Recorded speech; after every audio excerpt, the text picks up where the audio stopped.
법조문으로 된 계명의 율법을 폐하셨으니 이는 이 둘로 자기 안에서 한 세 사람을 지어 화평하게 하시고 또 십자가로 이 둘을 한 몸으로 하나님과 화목하게 하려 하심이라. 원수된 것을 십자가로 소멸하시고 또 오셔서 먼데 있는 너희에게 평안을 전하시고 가까운데 있는 자들에게 평안을 전하셨으니 이는 그로 말미암아 우리 둘이 한 성령 안에서 아버지께 나아감을 얻게 하려 하심이라. 그 말틴 로이드 존스라고 그 영국의 유명한 설교가인데요. 이분이 그 에베소서를 아주 오랫동안 강해를 하고 책으로 이렇게 묶은 것이 있습니다. 그래서 아주 굵은 책 4권으로 이 에베소서를 6장밖에 안 되는 것을 그 아주 4권으로 이게 강해한 그 강해집이 이렇게 있습니다. 제가 이렇게 보면서 그 말틴 로이드 존스가 한 번에 그냥 한 절을 설교를 했어요. 그러니까 이게 이제 몇 년을 하는 거예요, 이게요. 그만큼 이게 이제 그 깊이가 있는 그러한 내용들이고, 한 구절 한 구절 이게 어떤 그 예사롭지 않은, 제가 그 서론에서도 이렇게 말씀드렸지만은 인간이 쓴 가장 그 신적인 작품, 인간이 썼는데 가장 그 신적인 작품이라고 이렇게 불려지는 책이 에베소서입니다. 그래서 저는 뭐 제 개인적으로 그 원래 이 에베소서가 뭘 의미하는지, 그걸 뭐 저도 그런 어떤 것에 대한 어떤 욕심이 있고, 또 우리 성도님들도 그 에베소서를 이렇게 저와 같이 공부하면서 좀 어렵지만은 또 제가 아침마다 원고를 이렇게 이제 올려드리니까는 그걸 한 번 읽지 마시고 2번, 3번 이렇게 자주 읽으시고, 혹간 이해가 안 되시면은 저한테 또 뭐 문의를 이렇게 하셔도, 질문을 하셔도 이렇게 괜찮습니다. 좋습니다. 오늘 그 15절 말씀 보면은 법조문으로 된 계명의 율법을 폐하셨으니 이는 이 둘을 자기 안에서 한 세 사람을 지어 화평하게 하시고, 이렇게 15절이 기록되어 있습니다. 15절은 그리스도의 구속사역이 이방인과 유대인 간의 관계를 어떻게 변화시켰는지를 보여주는 그러한 구절입니다. 15절에 법조문으로 된 계명의 율법, 이렇게 이제 그 개역 개정이 번역을 했는데, 요거는 요구를 가지고 온 계명의 율법, 규정을 가지고 오는 계명의 율법, 이렇게 번역할 수가 있습니다. 요구를 가지고 오는, 이 율법은 요구를 해요, 우리한테. 용서해라, 욕심을 버려라, 뭐 그것은 정결해라, 뭐 요구를 하는 율법이에요. 요구를 가지고 온 계명의 율법, 규정을 가지고 오는 계명의 율법으로 번역할 수 있어요. 이는 십계명과 수많은 규정들로 구성된 모세의 율법을 의미해요. 15절에 법조문으로 된 계명의 율법을 폐했다는 것은요, 그리스도가 십자가의 대속적 죽음을 하는 순간 이 율법이 폐기됐다는 것을 의미해요. 전에는, 지금도 마찬가지지만, 한 개인이 어떤 죄를 지면은요, 죄에 대해서는 어떤 저주가 있어요. 죄의 값이 있어요. 그걸 다 개인이 치러야 되는 거예요. 개인이 치러야 돼요.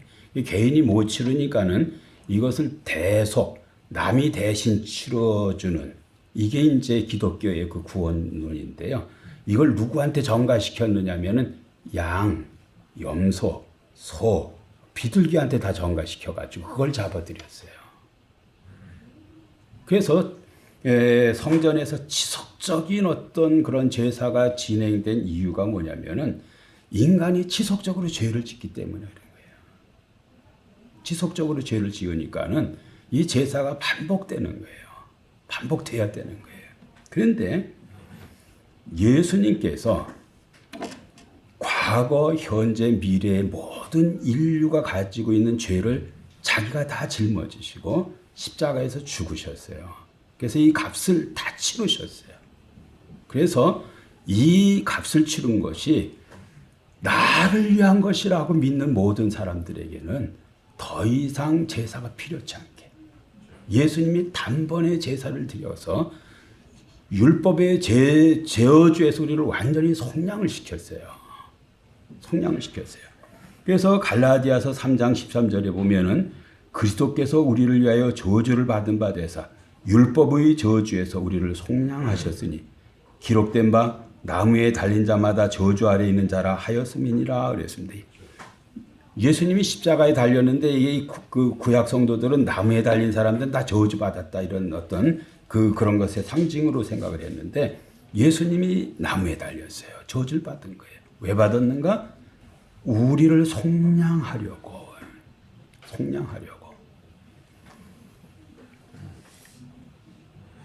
그리스도께서 십자가에서 저주를 받으심으로 죄로 인한 저주에서 우리가 어떻게 됐습니까? 해방이 됐어요. 율법은 사람들이 죄인임을 깨닫게는 하지만은 하나님 앞에서 의로움을 얻을 수는 없게 만들어요. 이게 구약도 마찬가지고 신약도 마찬가지예요. 그거를 증명한 게 로마서예요.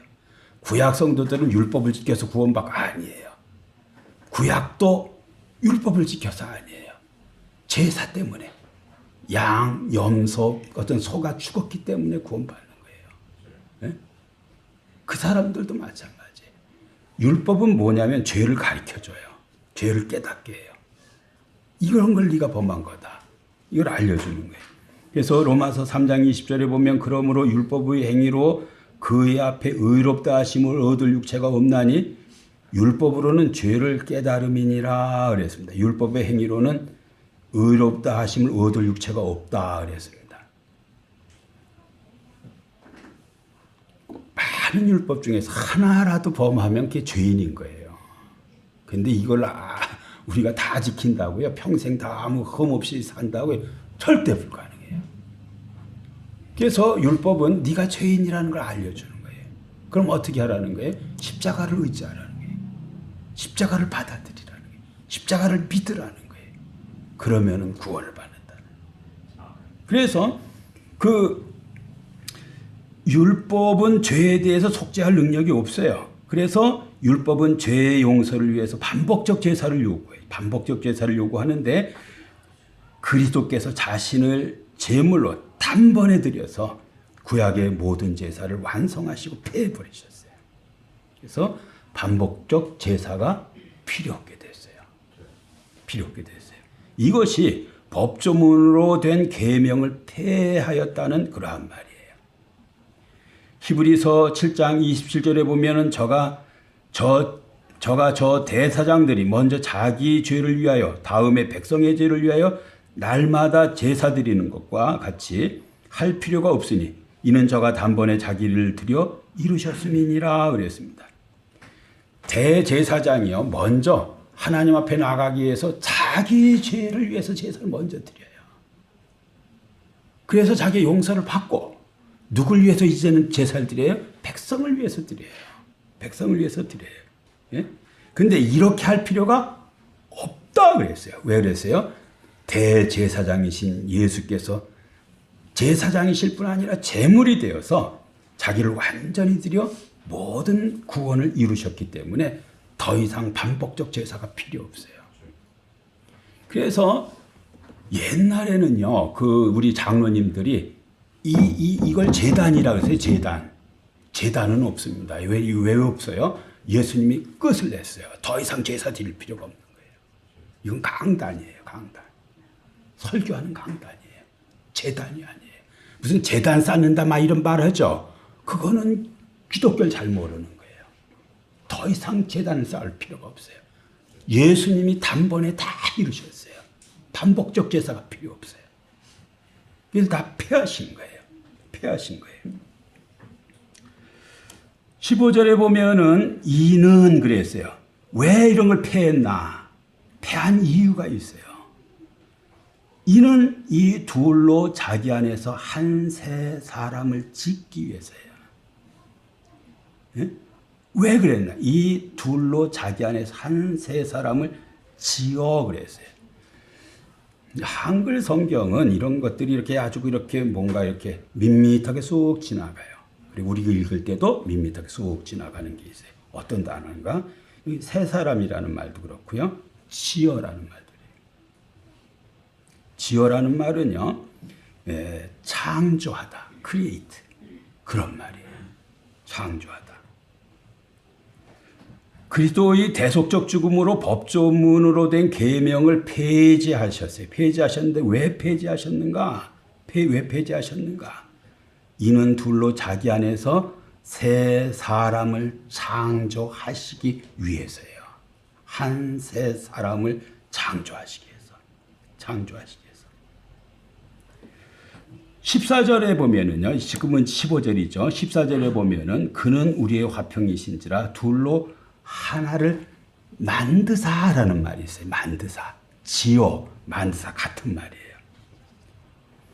유대인과 이방인 사이에 있었던 벽을 허물어서 하나로 새롭게 창조한 거예요.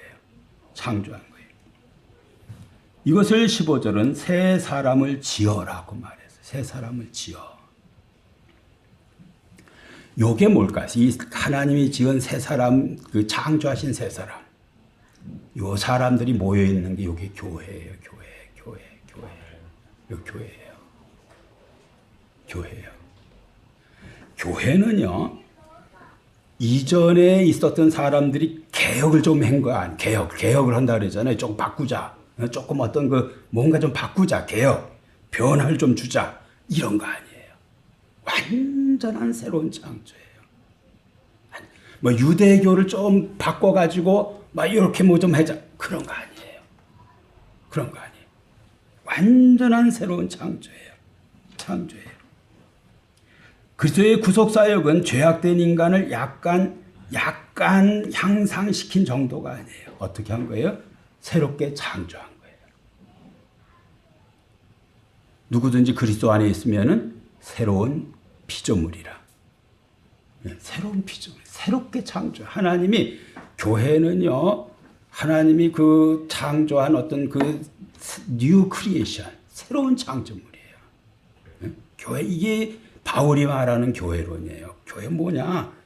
하나님이 새롭게 창조한 거다. 단순히 이방인과 유대인의 경계를 허문 정도가 아니에요. 새로운 인류 공동체를 창조한 거예요. 이방인과 유대인이 동일한 믿음을 소유한 구속 공동체로 창조하신 거예요. 유대인과 이방인을 한 세 사람, 곧 그리스도 안에서 새로운 인류로 창조하셨다. 여러분들이 진짜 어떤 그 번어게인, 트루 크리스찬이라면요, 우리 모두가 트루 크리스찬이라면 이건 새로운 공동체예요. 아멘. 새롭게 어떤 하나님이 창조한 창조물이에요. 이게 바울이 보는 교회예요. 교회, 하나님이 새롭게 창조한 공동체다. 아멘. 하나님이 새롭게 창조한 공동체다. 이 공동체에서는 더 이상 민족, 인종, 문화적 장벽이 없는 하나된 몸, 그리스도의 몸으로 존재하는 거예요. 이게 교회예요. 그 다음에 화평하게 하시고 그랬습니다. 이는 둘로 자기 안에서 한 세 사람을 지어 화평하게 하시고 그랬어요. 화평하게 하시고. 이 에이레네, 히브리어로는 샬롬이라는 말이에요. 이 원체 이 샬롬이라는 어떤 그 단어, 에이레네가 갖고 있는 단어가 광범위한 단어예요. 제가 시편할 때 많이 말씀드렸어요. 이게 간단한 단어가 아닙니다. 그 중에 하나가 뭐냐면 화평이라는 의미가 있어요. 서로 적대하던 것이 없어지는 거.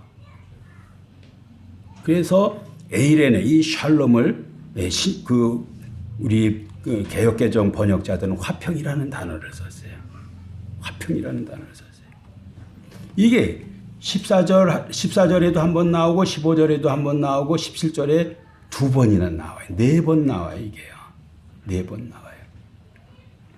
이 화평 어떻게 만들었나? 화평을 어떻게 이루셨나? 그리스도의 희생적 죽음으로 만든 거예요.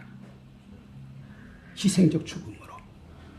어느 공동체가, 그럼 가정 마찬가지입니다. 가장 작은 교회입니다. 또 교회도 마찬가지예요. 교회가 화평하려면요, 누군가 희생이 있어야 화목이 돼요. 누가 희생해야 돼요.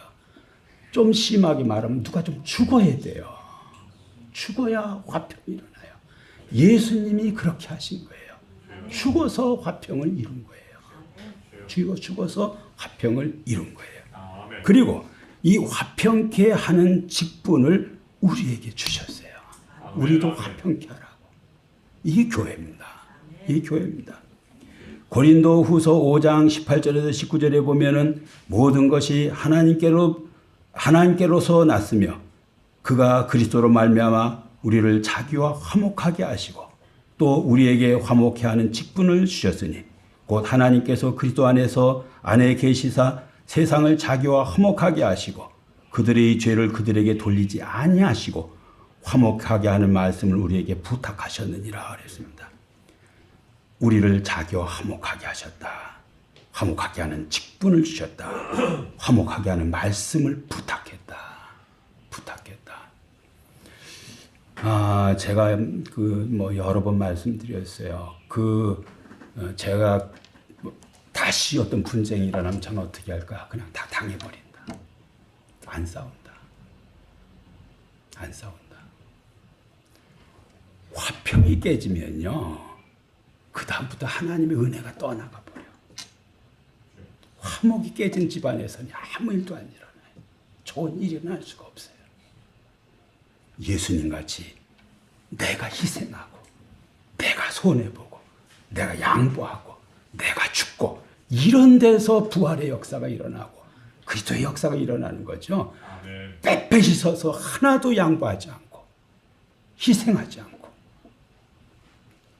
아무 일도 안 일어나요. 아무 일도 안 일어나요. 이게 복음이에요. 이거요. 화평케 하는 말씀을 우리에게 부탁했어요. 직분을 줬어요.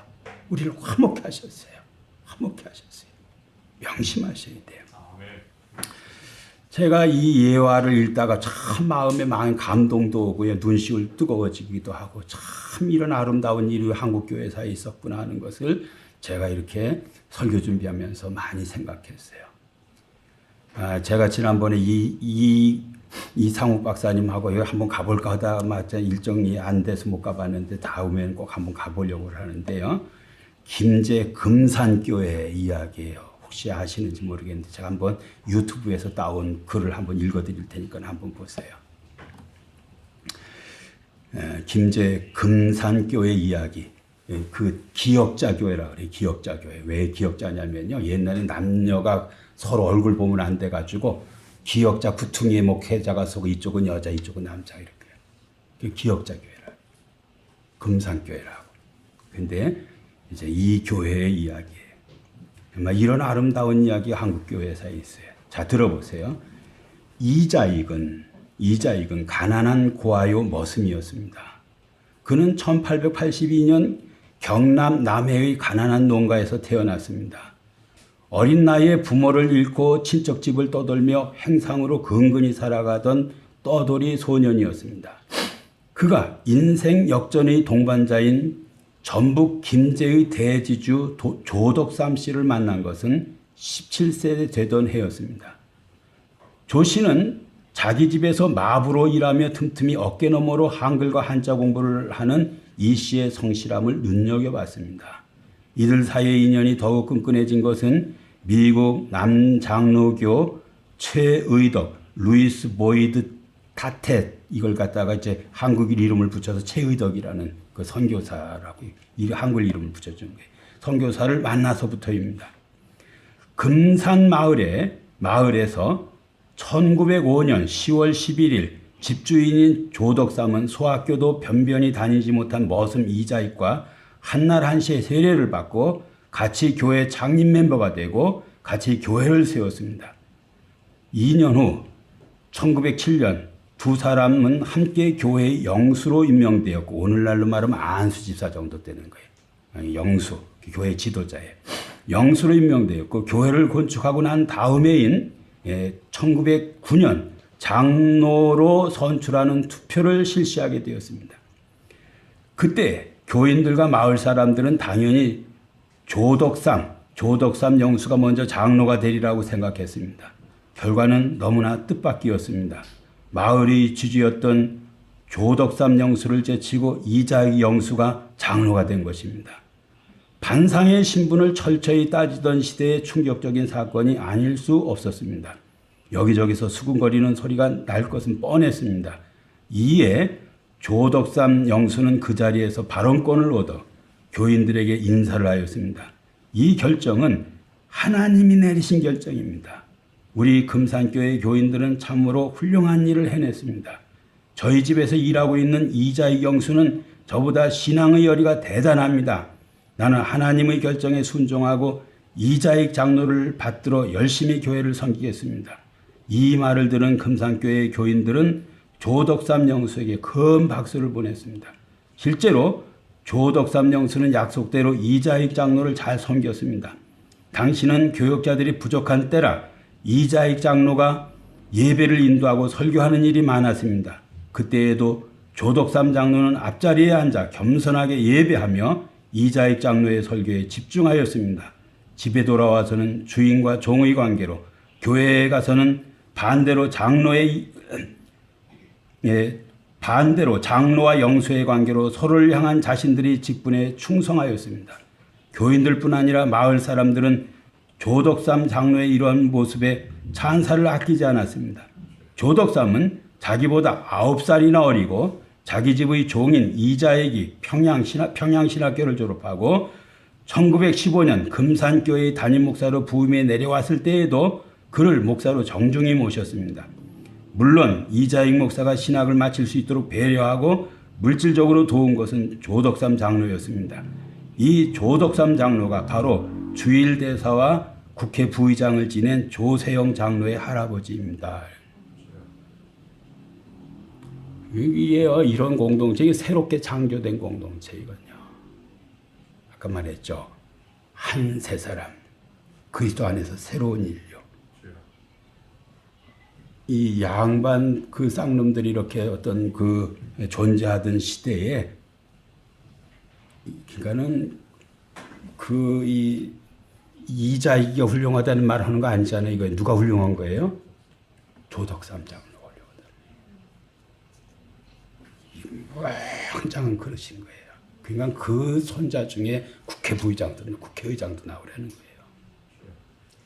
매일 가지고 아무것도 양보 안 하고.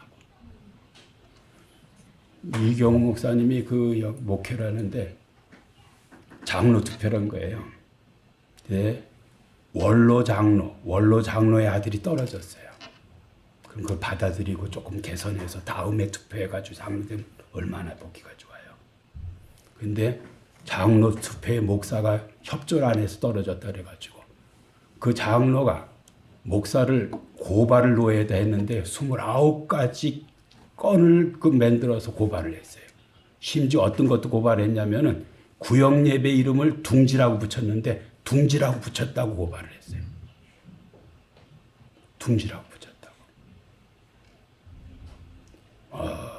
어마어마한 사람 많습니다. 그거는요, 교회 아니에요. 교회 아닙니다. 교회 아니에요. 이게 교회예요. 이게 교회예요.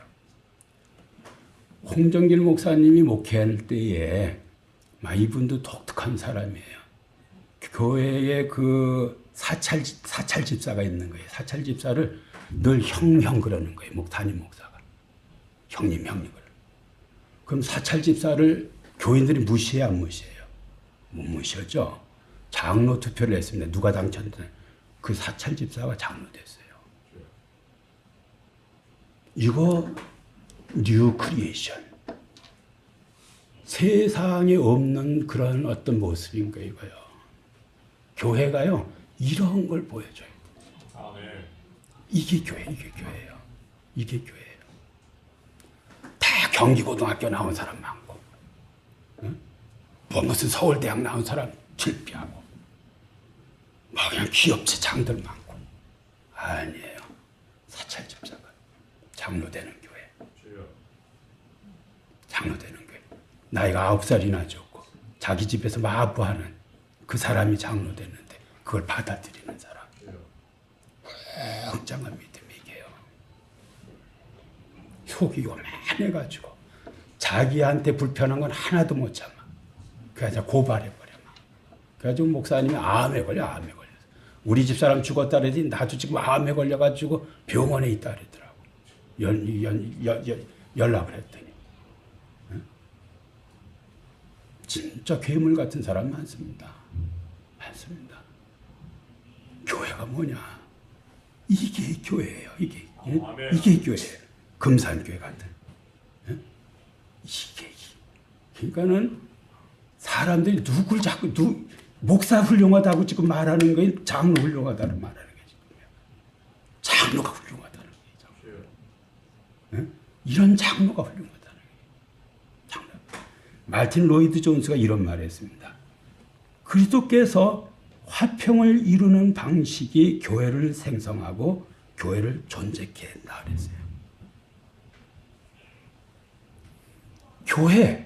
교회가 어떻게 생성되느냐, 교회가 어떻게 창조되느냐, 어떻게 세상에 어떤 그 교회가 어떤 그 세워지느냐 할 때 화목을 이루는 방식으로 한다는 거예요. 그리고 이게 어떻게 존속이 되느냐, 화목을 이루는 방식으로 존속한다는 거예요. 이게 교회 본질이에요. 화목을 이루는. 진짜 중요한 거예요. 이게 여러분들이 교회라는 걸 잘 모르고 막 그냥 회사인 줄 알아. 안 돼, 그거요. 안 돼요. 그렇지 않아요. 여기는 뉴 크리에이션이에요. 새롭게 창조된 그러한 어떤 기관이고 존재예요. 화평을 이루는 방식이 교회를 생성하고 화평을 이루는 방식이 교회를 존재케 한다. 로이드 존스가 하는 말이에요. 이게 교회 본질입니다. 이거요, 가정으로 끌고 가면 똑같아요. 가정이 어떻게 존속하느냐. 화평을 이루는 방식으로 세워지고 존속하는 거예요. 예, 화평을 이루는 방식으로. 화평을 이루는 방식으로. 16절에 보면은 또 십자가로 이 둘을 한 몸으로 하나님과 화목하게 하려 하심이라. 원수된 것을 십자가로 소멸하시고 그랬습니다. 16절은 15절에 계속으로서요, 일치와 화평의 목적을 설명하고 있어요. 왜 하나 되게 하는가? 왜 막힌 담을 허물고 한 몸 되게 했을까? 할 때에 그 목적을 설명하는 것이 16절이에요. 16절은 십자가의 대속의 목적이 죄로 생긴 원수된 것을 제거하고 하나님과 화목을 이루는 것이라고 말하고 있어요. 하나님과 화목을 이루는 것. 그리스도의 대속의 목적은요, 하나님과 우리를 화목시키려는 거예요. 화목시키려는. 14절에 보면은 그는 우리의 화평이신지라 둘로 하나를 만드사. 16절에 둘을 한 몸으로, 여기 몸이 하나 더해졌어요. 둘로 하나를 만든다. 둘로 한 몸으로. 또 15절에는 한 세 사람. 둘이 하나가 된 거예요. 일치예요. 이 일치는요, 절대적인 일치. 왜 절대적인 일치예요? 이게 몸이기 때문에. 그리스도의 몸이기 때문에. 절대적인 일치예요. 일치인 거예요. 한 세 사람으로. 그 다음에 16절에 보면 하나님이 화목하게 하려 하심이라. 왜 이렇게 그 둘이 한 몸을 이렇게 만드신 이유는 뭐냐면 화목하게 하려 하심이라 이랬습니다. 화목하게 하려 하심이라. 화목이라는 것은요, 마틴 로이드 존스는 세 가지를 몇 가지를 얘기했는데 제가 세 가지를 코테이션 했는데, 우정 관계로 변화된 것이에요. 전에는 원수 관계였는데 우정 관계로. 그다음에 전에는 분리되어 있었는데 다시 연합한 거예요. 그리고 전에는 적대감을 가졌었는데 지금은 친밀함을 가진 것. 이것을 화목이라고 말해요. 예수 그리스도의 십자가의 어떤 그 희생은 우리와 하나님을 화목하게, 우정 있는 관계로 다시 어떤 재연합하게 하는 완전한 친밀함을 갖는 그러한 어떤 관계로 만든다는 거예요. 그다음에 16절에 보면은 원수된 것을 십자가로 소멸하시고 그랬습니다. 소멸이라는 것은 죽이다 그랬습니다. 영어 성경에는 he put to death their hostility 그랬어요. 예. 그 적의를 적개감을 갖다가 죽음에 놓았다 그랬어요. 그냥 죽여버렸다는 거예요. 적개감을 완전히 없앴다는 그런 말이에요. 하나님과 인간 사이에 그 적대감이 있었어요. 왜 적대감이 있었어요? 죄를 졌기 때문에. 근데 이것을 그리스도가 십자가에서 희생적 죽음으로 말미암아 완전히 소멸시켜버렸다.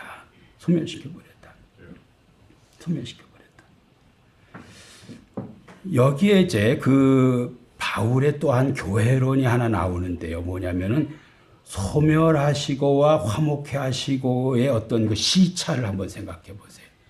소멸하시고가 먼저인가 화목해 하시고가 먼저인가? 뭐가 먼저인가요? 소멸하시고가 먼저고 그 다음에 화목해 하시고예요. 화목하게 하시고예요. 유대인과 이방인이 적대감이 다 사라졌어요. 일치가 됐어요. 화해가 됐어요. 그 다음에 화해된 이 공동체가 누구하고 화해를 하는 거예요? 하나님과 화해를 하는 거예요. 이게요, 에베소서의 아주 독특한 거예요. 아주 독특한 거예요. 먼저 누구와의 일치가 일어나는 거예요? 누구와의 화목이 일어나는 거예요? 누구의 화해가 일어나는 거예요? 이방인과 유대인이 화해가 먼저 일어나는 거예요. 이 화해된 공동체가 누구 앞으로 나가는 거예요? 하나님 앞으로 나가는 거예요. 하나님으로 나가서 하나님과 화목하게 되는 거예요. 하나님과 화목하게 되는 거예요. 이게 굉장히 중요한 거예요.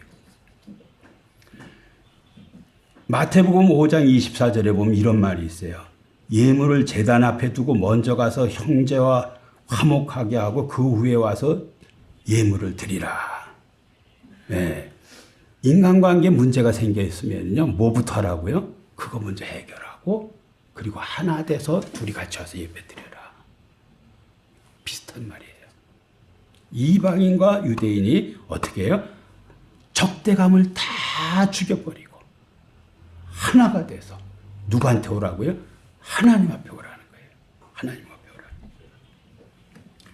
이게 신학적으로는요, 이 유대인과 이방인이 하나가 된 것은 이게 교회예요. 교회가 어떻게 돼요? 하나님 앞에 나오면 이때 구원이 이루어진다. 그래서 에베소서는요, 교회가 먼저고 그 다음에 구원이에요. 이해하셔요, 이것을요? 먼저 우리가 화목해야 돼요. 일치가 돼야 돼요. 적개심이 사라져야 돼요. 이러한 공동체가 하나가 돼서 같이 하나님 앞에 나와서 하나님과 화목하는 것. 이게 교회예요. 이게 교회예요. 이 말하는 거예요. 이 말하는 거예요. 그 다음에 17절에 보면은 또 오셔서 먼 데 있는 너희에게 평안을 전하고 가까운 데 있는 자들에게는 평안을 전하셨으니 그랬어요. 14절에서 17절에 보면은요, 다음과 같은 그 사상적 발전 단계가 있어요. 14절에 보면은 그는 우리의 화평이신지라 그랬어요. 그는 우리의 화평이시다. 15절 한 세 사람을 지어 화평하게 하시고 화평을 수립하는 거예요. 그 다음에 17절에는 평안을 전하셨으니 그랬어요. 그는 화평을 선포하셨다. 이렇게 달라요. 14, 15, 17절에 그는 화평이시다. 이렇게 말해요. 화평을 선포했다. 그는 화평이시다. 화평을 수립하셨다. 화평을 알리셨다는 거예요. 알리셨다. 선포하셨다. 예, 17절은 또 오셔서 먼 데 있는 너희에게 평안을 전하시고 가까운 데 있는 자들에게 평안을 전하셨으니 이것은요. 이사야 52장 7절, 이사야 57장 19절을 혼합 인용한 거예요. 혼합 인용. 이 사람이 바울이 성경에 대한 많은 어떤 그 지식들을 가지고 있어요. 그 이사야 읽은 것이 여기저기 이런 구절 저런 구절들이 기억되는데요. 이것을 혼합해서 한 문장으로 만들어낸 게 17절인 거예요. 17절인 거예요. 이사야 52장 7절에 보면 좋은 소식을 전하며 평화를 공포하며 복된 소식을 가져오며 구원을 공포하며 시온을 향하여 이르기를 내 하나님이 통치하신다 하는 자의 산을 넘는 발이 어찌 그리 아름다운가. 좋은 소식을 전하며 평화를 공포하며. 요 구절하고요. 그 다음에 이사야 57장 19절에 보면은 입술의 열매를 창조하는 자 여호와가 말하노라. 먼 데 있는 자에게든지 가까운 데 있는 자에게든지 평강이 있을지어다. 내가 그를 고치리라 하셨느니라 그랬습니다. 이것을 혼합인용한 거예요. 좋은 소식을 전하며 평화를 공포하며 먼 데 있는 자에게든지 가까이 있는 자에게든지 평강이 있을지어다. 이 혼합인용한 거예요. 혼합인용한 거예요. 여기에서 먼 데 있는 사람들은 이방인이죠. 가까이 있는 그 사람들은 유대인들이에요. 유대인이나 이방인이나 같이 하나님의 평안을 약속받은 거예요. 그리고 이 평안을 그리스도께서는 이들에게 선포하신 거예요. 17절에 보면은 전하셨으니 이런 말인데 뭘 전했어요? 화해를 전했어요. 평안을 전했어요. 이게 내용이 복음의 내용은요. 그냥 샬롬이에요. 샬롬. 평안을 전해요.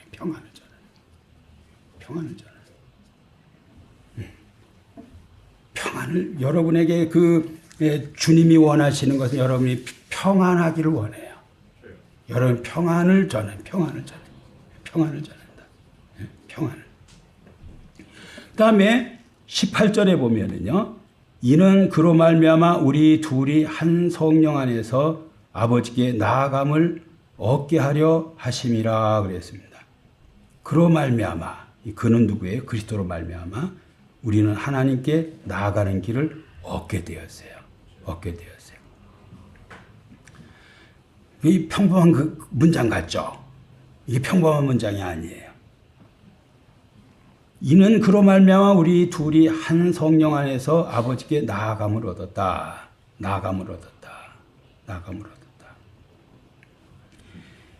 이게 16절에 보면은 한 몸으로 하나님과 화목하게 하려 하심이라. 한 몸으로 십자가를 통하여 하나님과 화해를 한다는 것을 말했어요. 18절에는 그로 말미암아 우리 둘이 한 성령 안에서 아버지께 나아감을 얻게 하려 하심이라. 한 성령 안에서 그리스도를 통해서 하나님께 나아간다. 어떤 그림이냐면요. 이게 궁전의 광경을 묘사한 거예요.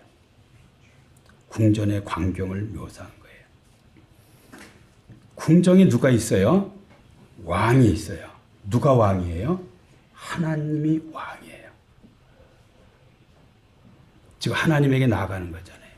근데 누가 궁정으로 안내를 하고 있는 거예요? 하나님의 최측근인 그리스도가 안내하고 있는 거예요. 그리고 성령께서 이 유대인과 이방인 사이에서 왕에게 나아가기를 독려하는 거예요. 나가라고. 담대하게 나가라고. 그리스도를 따라서 나가라고. 어디로? 왕 앞으로 나가라고. 응? 왕 앞으로. 왜? 화목해 되었으니까는. 장벽이 무너졌으니까는. 나가라고 말하는 거예요. 이는 그로 말미암아 우리들이 한 성령 안에서 하나님께 나아감을 얻게 하려 하심이라 그랬어요. 응? 둘이 같이. 다시 말해. 뭘 그리는 그림이에요? 이 그림이요? 궁정을 그리는 거예요. 왕이 계셔요. 근데 그 왕을 가장 잘하는 측근. 그분이 누구예요? 그리스도예요. 하나님이 어떤 생각을 가졌는지, 궁정에는 어떤 그 환경인지를 가장 잘 아는 그리스도 가지고 안내를 하고 있어요. 그리고 성령께서 독려하세요. 그 하나님께로 나가라고.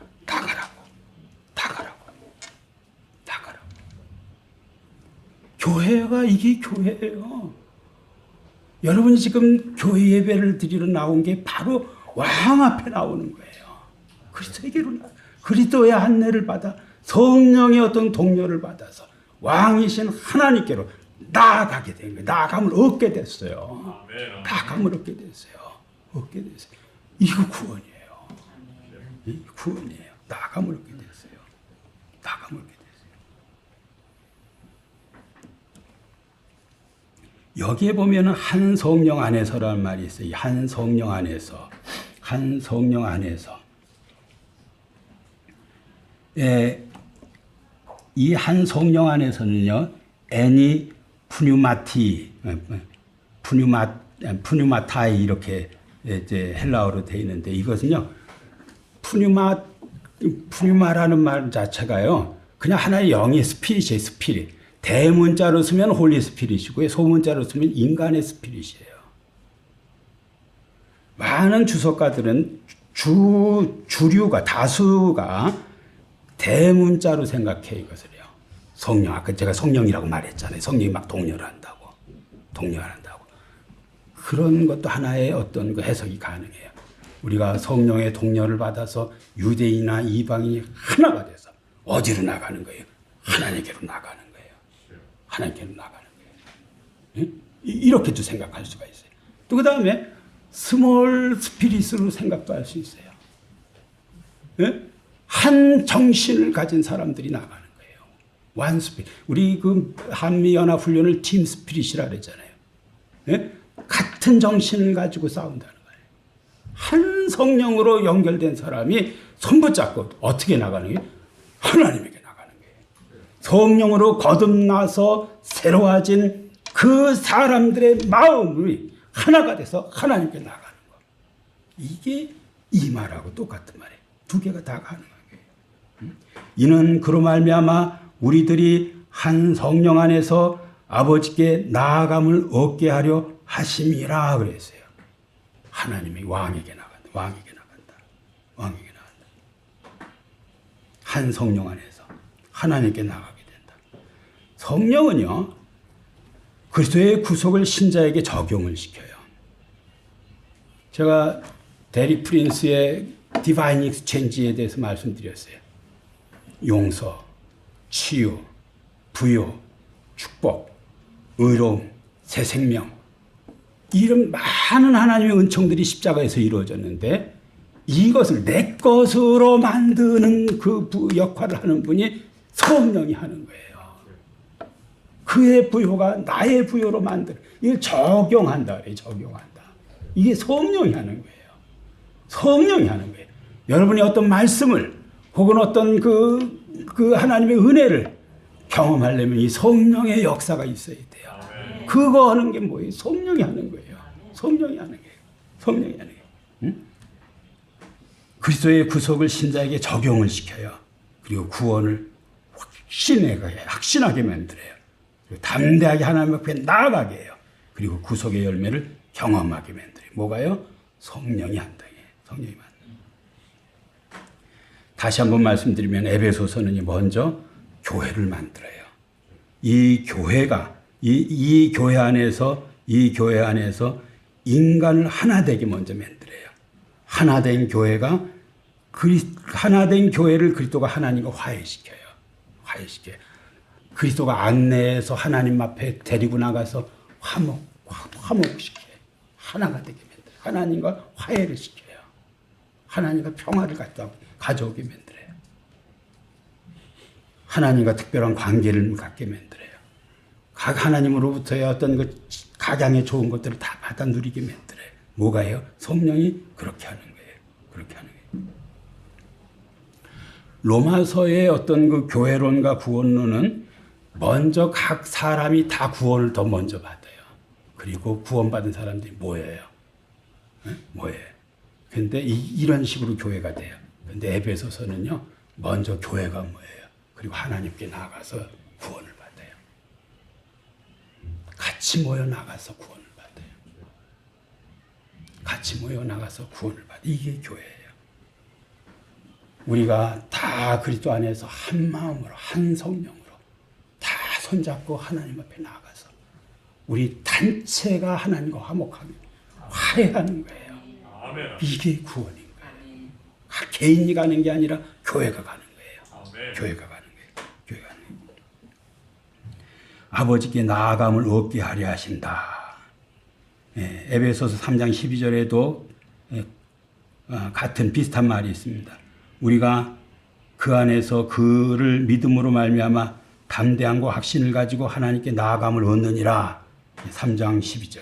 우리가 그 안에서 그리스도를 믿음으로 말미암아 담대함과 확신을 가지고 하나님께 나아간다. 하나님께 나아간다는 것은 하나님께 접근한다는 그런 정도가 아니에요. 하나님과 깊은 교제를 한다는 말이에요. 풍성한 교제를 한다는 말이에요. 풍성한 교제를. 이거는요, 구약에는요, 매우 제한적인 거야. 감히 못 가요. 1년에 한 번 대제사장만 지성소를 들어다녔어요. 근데 이 특권을 누구에게 준 거예요? 모든 사람에게 준 거예요. 여러분 모두가 바로 하나님의 지성소로 나아갈 수 있게 만들었어요.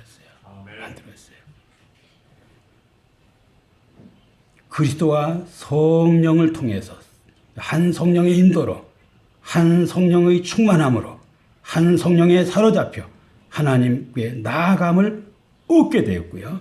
이런 것을 통해서 깊은 영적 관계를 누리게 된 거예요. 여러분들이 신앙생활 중에 그런 영적 경험이 있기를 바라요. 내가 깊은 지성소까지 갔다 왔다고. 깊은 지성소를 내가 체험했다고. 체험할 수 있습니다. 글로 나아갈 수 있습니다. 성령은 글로 가라고 자꾸 말하는 거예요. 예수의 안내를 받아서 나가라. 하나님께로 나가라. 다 가라.